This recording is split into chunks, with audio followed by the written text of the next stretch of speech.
की मायबाप जनता ही माझं सर्वस्व आहे। पैशासाठी पदासाठी मी दादा राजकारणात काम करत नाही। मला पैशाची भूक नाही किंवा कुठल्या मान सन्मानाचा देखील मला कुठली आवश्यकता नाही। परंतु ज्या मायबाप जनतेने विश्वास ठेवलाय याच विश्वासाने आयुष्यभर तुमच्याशी प्रामाणिकपणे राहील, याच विश्वासाने तुमची सेवा करील।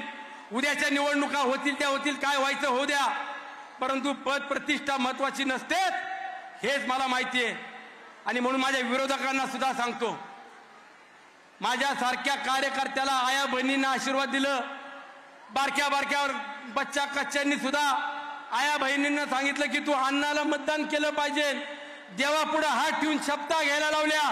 ते दिवस अजूनही सुनील शेळके विसरलेला नाहीये, आजही तो दिवस आठवतो।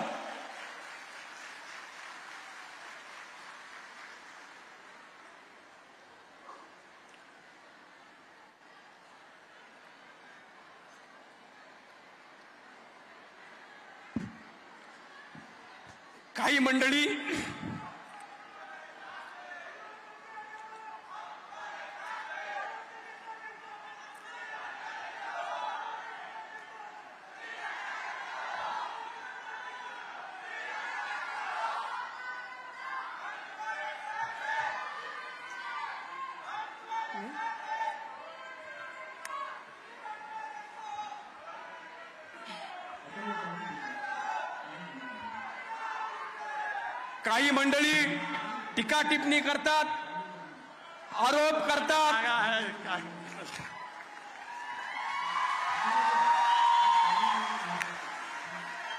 काही लोक टीका टिप्पणी करतात, आरोप करतात। मला आरोपाचं पण देखील वाईट वाटत नाही, परंतु माझा बाप कष्ट करतो, माझे भाऊ कष्ट करतात, माझी बायको सावलीसारखी उभी आहे।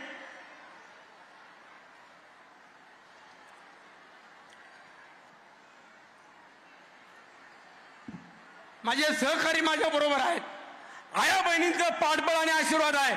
मी आज सांगतो, ह्याच लक्ष्मीतून ह्याच भूमिपुत्र, तुमचा पैसा मला नको, तुमचा सन्मान नको। ज्या दिवशी सुनील शेळके पैसा तुमचा माझ्या दाराच्या आत आणील त्या दिवशी सुनील शेळके करता तुमची दारं बंद असतील, हा मला खात्री आहे, मला विश्वास आहे। आणि म्हणून जोपर्यंत तुमच्याशी प्रामाणिक आहे तोपर्यंत तुम्ही विश्वासाने राहा, एवढं या निमित्तानं सांगतो।